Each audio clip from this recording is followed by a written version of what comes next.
Bueno, pues entonces, ya que hemos tenido estas buenas noticias, lo primero es dar la bienvenida a María Isabel, que nos visita, y decirle que aquí tiene su familia, tiene su casa, y nada, que estamos muy contentos de que haya venido a visitarnos y queremos verla muchos más días por aquí. ¿Vale? Bueno, hermanos, antes de la prédica vamos a orar. Padre Santo, Padre amado, te damos las gracias, Señor, por este día domingo, por este día tuyo. Todos los días son tuyos, Señor, porque tú eres el creador de todo y a ti te tenemos que dar las gracias por todo. En este día, Señor, queremos que tú nos hables por mi boca, Señor. Queremos que todo lo que tú quieres que yo diga salga y que no haya nada humano en esta prédica. En el nombre de Jesucristo nuestro Señor. Amén. Amén. En este día, el título de la prédica se llama ¿Quién dices tú que soy yo? Esta semana empecé a preguntarle al Señor qué quería que predicara, qué quería que dijera. Y Él me dijo, háblales de mí. Pero háblales de mí. Bueno, pero yo digo, si yo hablo de ti en las prédicas. Dice, sí, pero hablan de lo que soy yo, de mí. No de lo que he hecho, no de los milagros, no de cómo caminé por la tierra, sino háblales de mí. Y me dijo, indícales a cada uno de los miembros que asisten, que ellos en sus casas y a sí mismos se pregunten, ¿quién soy yo? ¿Quién es Jesús para cada uno de nosotros?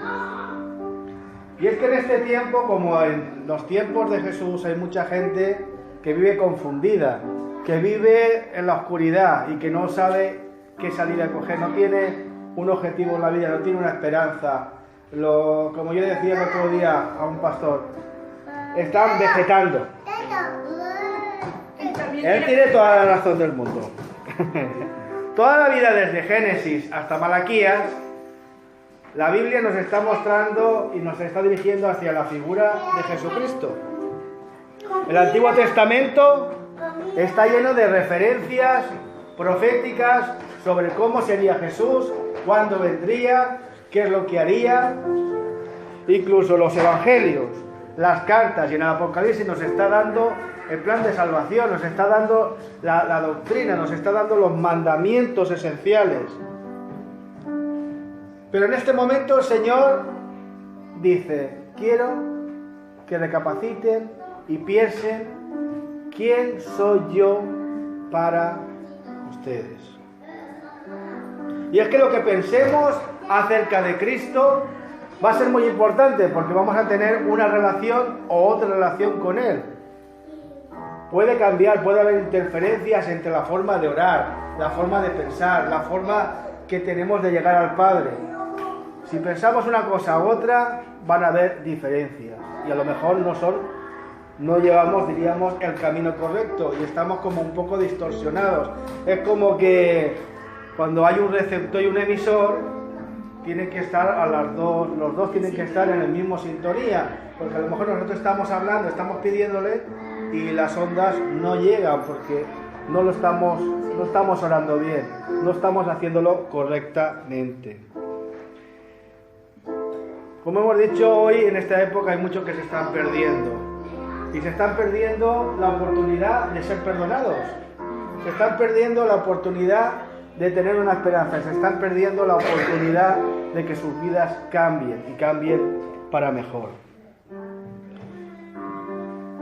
Si analizamos lo que otras religiones, otras sectas opinan de Jesús, vamos a darnos cuenta de que cada uno ha cogido la figura de Jesús y la ha adaptado, la ha transformado y ha hecho, diríamos, como un personaje para que vaya acorde con lo que ellos opinan o ellos creen.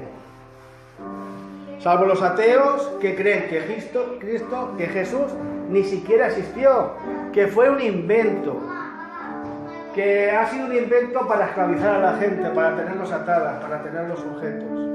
Todas las religiones y todas las sectas, vamos a ver lo que opinan de él. Los testigos de Jehová dicen que Jesús fue simplemente un hijo, una creación. Una creación de Dios que existió antes de los hombres y era como una especie de ángel. Y por tanto como un ser inferior a Dios. Los mormones creen que es un diosillo, como hay otros dioses. Los judíos no creen que fuera el Mesías. Muchos lo consideran y lo consideraron como maestro, porque le decían rabí y tal. Pero los más ortodoxos de los judíos no creen absolutamente en nada de Jesús. Y si era profeta, dicen que era un profeta falso. Y están esperando la llegada de un Mesías. ¿Por qué? Porque cuando vino Jesús, ellos tenían otras expectativas. Y no supieron ver la realidad cuando lo tuvieron en la tierra y enfrente. Los musulmanes lo consideran un profeta. Un profeta y un gran mensajero de Dios. Ellos creen que nació milagrosamente y que hizo milagros en su vida, pero no creen ni que muriera en la cruz, ni que resucitó, y menos que es Dios, pues no creen en la Trinidad, no creen que está el Padre, el Hijo y el Espíritu Santo. Jesús, antes de explicarnos quién es, quiere que sepamos y nos pide a la gente, y pidió en su época a la gente y a sus discípulos que le dijeran qué opinaba la gente que era Él. Vamos a prestar atención a la palabra de Dios. En los evangelios de Mateo, de Marcos y de Lucas, Jesús hace esta pregunta.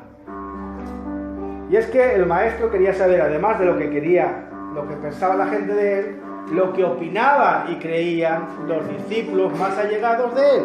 Por eso vamos a ir a la palabra, hermanos, en el Evangelio de Mateo, en el capítulo 16, versículos del 13 al 17. Vamos a ver cómo fue esta conversación con sus discípulos. Del 13 al 17. Al 17, sí. Dice así la palabra del Señor. Viniendo Jesús a la región de Cesarea de Filipo, preguntó a sus discípulos diciendo: ¿Quién dicen los hombres que es el Hijo del Hombre? Ellos dijeron: unos Juan el Bautista, otros Elías, y otros Jeremías, o alguno de los profetas. Él les dijo: ¿y vosotros quién decís que soy yo? Yo creo que se quedaron todos mirándose entre ellos, y el único que se atrevió a decir algo fue Simón Pedro, que él dijo: tú eres el Cristo, el Hijo del Dios viviente. Bienvenido, Mile y familia. Aquí tenéis vuestra casa. Continuamos. Entonces le respondió Jesús: bienaventurado eres Simón, hijo de Jonás, porque no te lo reveló carne ni sangre, sino mi Padre que está en los cielos. Esto fue la conversación que tuvo con los discípulos. Pero lo primero que quiero que penséis y que recapacitéis es por qué hizo esta pregunta, y vamos a ver dónde la hizo. Hemos leído en la palabra que la hizo en Cesarea de Filipo. Y es que en el Antiguo Testamento, esta ciudad de Cesarea tuvo un altar dedicado al dios Baal. Era el dios de los cananeos. Más tarde los griegos construyeron un altar al dios Pan, dios de la naturaleza, y esto se llamaba Panias. El lugar ese se llamaba Panias. Y en el año 20 a.C., Herodes el Grande construyó un templo de mármol blanco, y lo dedicó a Augusto César. Por ello la gente de allí tendría una confusión mental de dioses. Eran hebreos, pero tenían, imaginaros, toda la carga espiritual y todos los espíritus que estarían rodeando esa ciudad. Además de esto, hemos dicho que Jesús quería saber de ellos mismos qué opinaban de él. Es que los discípulos, imaginaros, comían con él, andaban con él les predicaba, iban de ciudad en ciudad, o sea, tenían una relación íntima con él. Pero yo creo que muchos de ellos estaban como expectantes, no sabían realmente qué era la figura de Jesús, qué podía llegar a ser. El apóstol Pedro le negó 3 veces.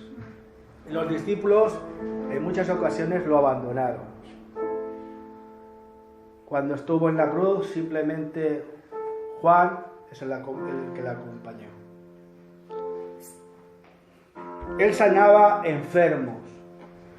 Los cojos andaban, los ciegos veían. Amén. Quitaban los demonios a los endemoniados, liberaba a la gente, les daba una esperanza, les daba la salvación. Sin embargo, habían visto milagros, habían visto que caminaban sobre las aguas y aún así dudaban y no terminaban de creer.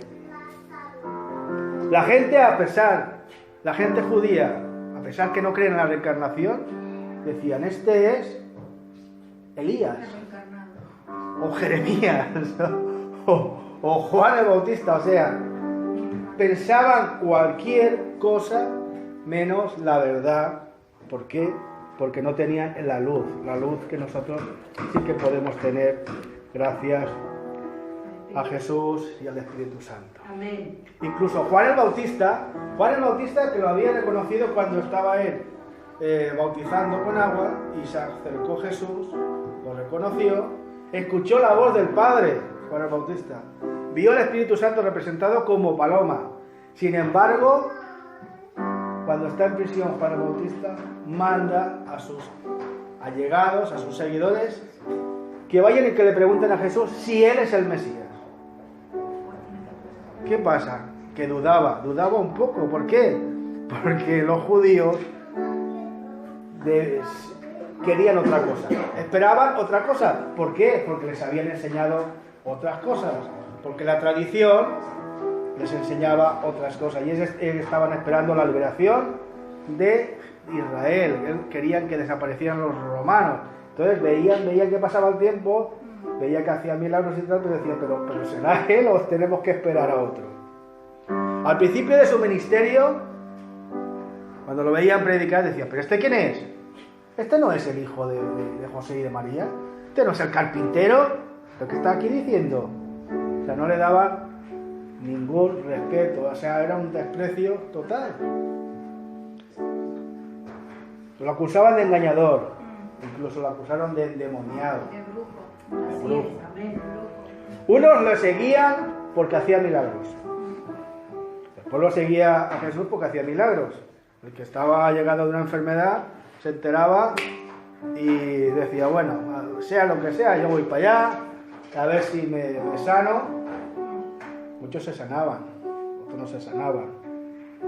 El que realmente tenía fe se sanaba. Y Jesús algunas veces sanaba a otros para que fueran de testimonio a los demás.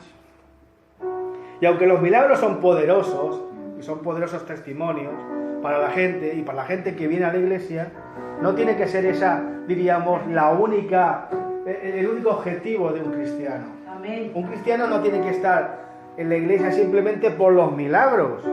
Tiene que pensar que Jesús, además de ser la persona que podemos obtener milagros a través de él, pidiéndoselo al Padre, es una figura que es Dios, y él se sacrificó por nosotros. Amén. Y él nos ha dado la salvación. Es algo más que milagros.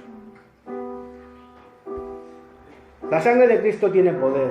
Aleluya. Y tiene poder la palabra de Dios. Y la palabra de Dios en un cristiano tiene mucho poder. Pero Amén. tenemos que creerlo. Amén. Tenemos que Gloria a Dios. ejercitar todos los poderes que nos ha dado el Señor. Porque Él nos ha delegado ese poder. El poder de echar demonios. Y tenemos que practicarlo. ¿Qué saber de Jesús? Primero, que Jesús nos reconcilió con Dios. Eso es lo primero. Fue nuestro reconciliador y Amén. nuestro salvador. ¿Por qué? Porque el hombre estaba, diríamos, como enemistado con Dios. Se había roto ese vínculo desde Adán y Eva por el pecado. Entonces, hacía falta que una persona sin pecado pusiera sobre ti los pecados de todo el mundo para que tuviéramos salvación, porque ningún hombre podía haber sido posible que se hubiera podido hacer esto. Simplemente él, porque no tenía pecado, porque nació sin pecado, no tenía ninguna culpa.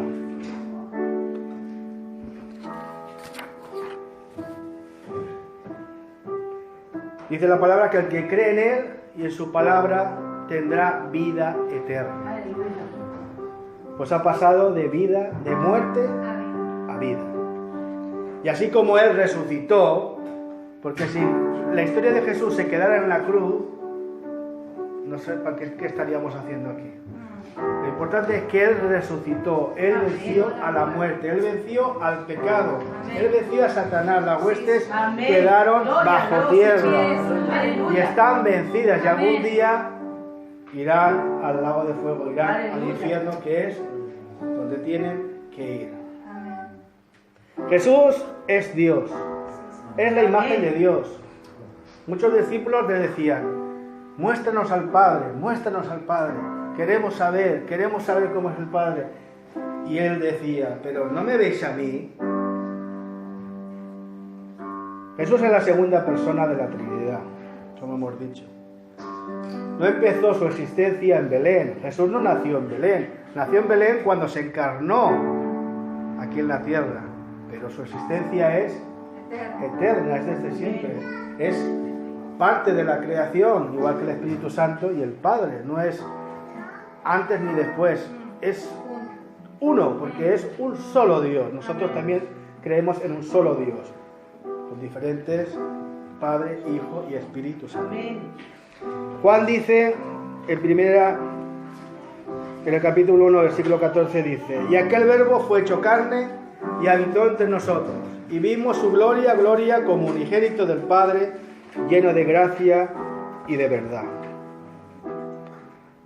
En el Evangelio de Juan, en el capítulo 14, versículo 9, leemos lo que Jesús le dijo a Felipe cuando le preguntaba sobre el Padre y cómo era el Padre. Dice: tanto tiempo hace que estoy con vosotros y no me has conocido, Felipe. El que me ha visto a mí, ha visto al Padre. ¿Cómo puedes, dices tú, muéstranos al Padre? Jesús es la cabeza del cuerpo que es la iglesia. La iglesia no es una organización. La iglesia es un organismo vivo. ¿Por qué es vivo? Porque Él es nuestra cabeza y nosotros somos el cuerpo de Cristo. Tenemos una función y tenemos unos deberes. En Colosenses capítulo 1, versículos 17 al 18, la palabra de Dios dice: Él es antes de todas las cosas, y todas las cosas en Él subsisten, y Él es la cabeza del cuerpo que es la iglesia. Él es el principio, el primogénito de entre los muertos, para que en todo tenga preeminencia. Jesús es el intermediario entre Dios y los hombres, no hay otro. La madre de vuelta no es, los santos no son. Él, la palabra dice que el único mediador entre los hombres y Dios es Jesús. Nadie llega al Padre si no es con el Hijo. Él es nuestro sumo sacerdote que intercede por nosotros. Es nuestro abogado. ¿Qué mejor abogado que Él? Tenemos que creerlo. Y todo aquel que lo recibe de corazón tiene la bendición de ser y poder llegar a ser hijo de Dios. Eso es primordial, lo tenemos que saber. Somos hijos de Dios, no somos cualquier cosa. Las cartas del Nuevo Testamento nos definen a Jesús como dador de la vida, como Dios verdadero, como Hijo de Dios, como Rey de Reyes, como Señor de Señores. Pero también en la palabra podemos saber quién es Jesús por sus propios labios. Él también dijo quién era Él. Hay que reconocer que sus expresiones no son ambiguas. Cuando decía las cosas, las decía tajante y no había duda. En Juan, en el capítulo 8, versículo del 56 al 58, a una pregunta de los fariseos, que le dijeron, pero ¿tú quién eres? Él dijo, vuestro padre Abraham se regocijó esperando ver mi día, y lo vio y se alegró. Por eso los judíos le dijeron, ¿aún no tienes 50 años y has visto a Abraham? Jesús les dijo, en verdad os digo, antes que Abraham naciera, yo soy. Amén. Esa palabra es muy importante, cuando dijo, yo soy. Entonces, dice la palabra, seguimos leyendo, los judíos tomaron piedras para tirárselas, pero Jesús se ocultó y salió del templo. ¿Qué pasó con esa palabra? Porque dijo, yo soy. Que cuando la gente viene y pregunta, a ver, ¿quién es Juan? Yo soy, no pasa nada. Pero al decirlo Jesús, estaba diciendo algo muy importante. ¿Por qué? Porque Jehová, Dios, en el Antiguo Testamento, cuando Él quería decir quién era, decía, yo soy. Todo esto les molestó muchísimo, les irritó, porque se estaba atribuyendo la deidad y los judíos no podían consentir más de un Dios. Ellos simplemente piensan en el Padre. Jesús usó esa misma frase, yo soy, en muchas ocasiones, y casi todas las demás ocasiones las usó con metáforas. Ahí estaba explicando las cualidades que tenía, cuál era su función, cuál era su objetivo en esta función en la vida terrenal. Él dijo, yo soy el pan de vida. Amén.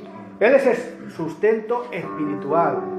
O sea, simplemente Él nos llena con sus enseñanzas, nos llena porque Él nos prometió al Espíritu Santo. Y Él cuando marchó dijo, yo enviaré al Espíritu Santo, no vais a quedar solos. Él nos prometió que nunca nos iba a abandonar. Él nos sustenta. Amén. Por eso el mismo Jesús, cuando intentó ser tentado por el diablo, Él mismo dijo, no solamente del pan vive el hombre, sino de toda palabra que sale de la boca del Señor. O sea, estaba diciendo que la palabra es lo que nos tiene que llenar en nuestra vida. También dijo, yo soy la luz del mundo. Él nos ilumina este mundo que estaba en tinieblas, que había oscuridad. Él con su presencia cuando vino iluminó al mundo, le dio una esperanza, le dio una vida. También dice que yo soy la puerta de las ovejas. Significa que Él es la puerta de la vida, Él es el camino de redención. Por esa puerta Él está esperándonos siempre en la puerta. Tenemos que llamar, abrir, y Él nos está esperando con los brazos abiertos. Dice también que yo soy el buen pastor. ¿Por qué? Porque Él dio su vida por nosotros. Él se sacrificó, no tiene ninguna culpa, se sacrificó. Y un buen pastor cuida de sus ovejas. Está pendiente de ellas, de su comida espiritual. Está pendiente de lo que le hace falta. Y Él es el mejor pastor que podemos tener. También dice que yo soy la resurrección y la vida. Jesús nos garantiza la resurrección. Si seguimos por los pasos y por los senderos de Él, tenemos que tener la seguridad de que vamos a resucitar en un cuerpo glorificado, vamos a tener un cuerpo transformado y vamos a vivir eternamente, no vamos a morir. También dice, yo soy el camino, la verdad y la vida. Es el único camino para ir al Padre, Jesús. A través de Él es donde podemos llegar al Padre. Nuestras oraciones tienen que estar encaminadas al Padre, siempre diciendo en el nombre de Jesús. ¿Por qué? Porque Él, como hemos dicho, es nuestro mediador. Y entonces cuando nosotros manifestamos Jesús, es como que se activa, es lo que decíamos del emisor y del receptor, se activa y el Padre puede atender las peticiones que le damos. También dijo, yo soy la vid verdadera. Él dice que es la vid, diríamos que es como la planta Él, diríamos, es la que lleva la savia, la que nos da vida, el que nos da esperanza. Nosotros somos un sarmiento. Y si nos separamos de Él, nuestros frutos no hacemos nada. Amén. Sin Él, aunque queramos hacer cosas humanamente y hagamos algunas que nosotros creamos que es humanamente buena, seguro que no es el propósito de Dios. Amén. Por eso tenemos que estar siempre enfocados y pidiéndole al Señor que nos revele qué queremos, qué quiere Él que hagamos en esta vida. Todos los que hemos tenido un encuentro con Jesús sabemos cómo ha cambiado nuestras vidas. Igual que esos discípulos asustadizos que hemos hablado, cambió sus vidas. Hay una diferencia total entre antes de la cruz y después de la cruz. Amén. Los discípulos cambian cuando llega el día de Pentecostés y reciben al Espíritu Santo. Hay un cambio total. Amén. Pedro cambia totalmente y todos los apóstoles cambian totalmente. Ya ven, ya creen realmente. Y nosotros tenemos esa ventaja de que tenemos al Espíritu Santo. No tenemos que esperar que nos llegue, porque ya lo tenemos, pero tenemos que activarlo, tenemos que hacerle caso. Amén. Conclusión. Preguntas para contestar en casa. ¿Quién es Jesús para mí? Primera pregunta. ¿Qué representa en mi vida? ¿Qué lugar ocupa en nuestros corazones? ¿Y qué lugar ocupa en mis pensamientos? Más de 2000 años hace que vino a la tierra en forma humana y las personas siguen perdiéndose. ¿Por qué? Porque igual que el pueblo de Israel, no lo reconoce. Él es el punto de partida de la historia. ¿Por qué? Porque todo se basa en lo mismo.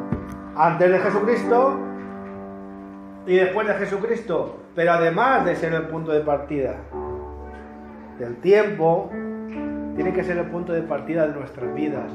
Tenemos que pensar lo que éramos antes de conocerlo y lo que podemos llegar a ser cuando lo hemos conocido. Y darle 1001 gracias. Amén. No importa lo que el mundo diga, no importa lo que los políticos hagan para que las personas dejen de creer en Dios. No nos tiene que importar, porque nosotros tenemos que tener la seguridad de quién es Jesús, que Jesús es Dios. Y Cristo vive, no es un Dios muerto, vive y está con nosotros. Y cuando hay hermanos reunidos en su nombre, Él está con nosotros. Hoy sigue habiendo personas con confusiones, que buscan la verdad, no la encuentran, y se apegan a la brujería, se apegan a supersticiones, y buscan cosas sin encontrar la verdad. ¿Por qué? Porque no saben buscar, no saben encontrar a Jesús. Y nosotros tenemos que dárselo a conocer. Amén.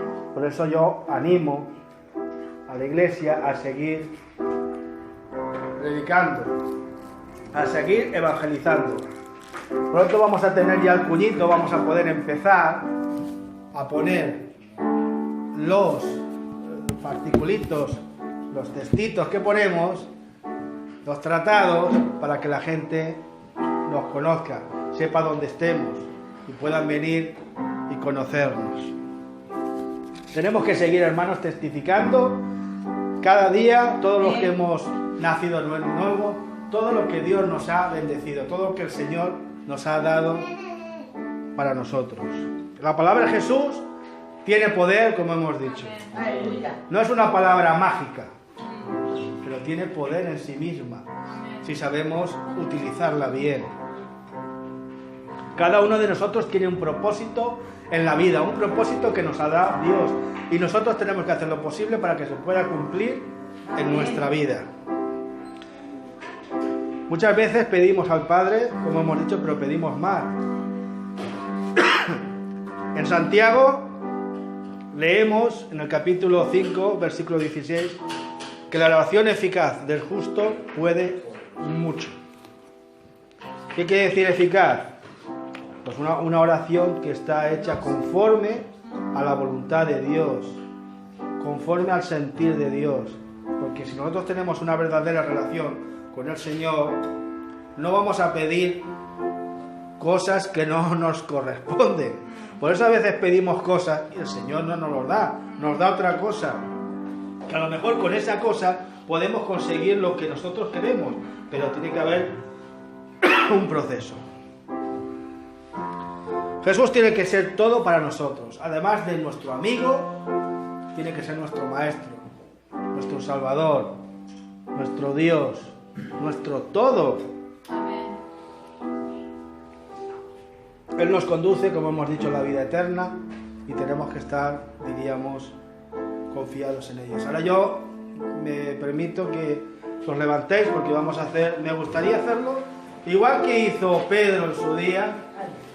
Vamos a leer todos la oración, la palabra, la frase que hizo Pedro en Cesarea de Filipo. ¿Por qué? Porque aquí en Massamagrell, aquí en la Comunidad Valenciana, aquí en España también hay muchos semidioses, hay muchas supersticiones, hay mucha brujería, hay mucho... Aquí también han estado los romanos, han estado muchos pueblos, nos han invadido los musulmanes, hay de todo. Entonces nosotros os invito a que digáis, para que repetir esta frase que dijo el apóstol Pedro. Yo lo digo primero y después lo decimos todos juntos. Señor, tú eres el Cristo, el Hijo del Dios viviente. Señor, tú eres el Cristo, el Hijo de Dios viviente. Sí, Señor, tú eres nuestro Mesías, que viniste al mundo para que tengamos vida y vida en abundancia. Te damos las gracias, Señor, por tu bondad, por tu sacrificio, por tu justicia. No nos dejamos de darte las gracias porque todo te lo mereces. Y queremos estar listos cuando tú vengas, porque nosotros anhelamos tu presencia. Queremos ese arrebatamiento que tú nos has prometido. Nosotros somos tu iglesia, somos tu novia y tenemos que estar listos. Tenemos que estar con las lámparas encendidas para que cuando vengas no nos veas con manchas, sino limpios. Gracias, Señor, por tu palabra. Gracias, Señor, por Jesús. Te pedimos, Señor, que sigas bendiciendo a esta iglesia, que sigas bendiciendo a cada una de las personas que acuden a esta iglesia, a sus familias. Te pedimos, Señor, por las personas que se congregan día a día. Te pedimos, Señor, por Massamagrell, te pedimos por Museros, por La Pobla, por Valencia, por Liria, por todas las personas que algún día van a venir aquí y tú tienes preparada para que vengan y escuchen tu palabra. Bendecimos a cada una de esas personas y te pedimos, Señor, que queremos ser valientes, que queremos continuar, que queremos seguir predicando, que no queremos bajar, que queremos continuar en la brecha, que queremos seguir en el camino. Te lo pedimos en el nombre de nuestro Señor Jesucristo. Amén y amén y amén.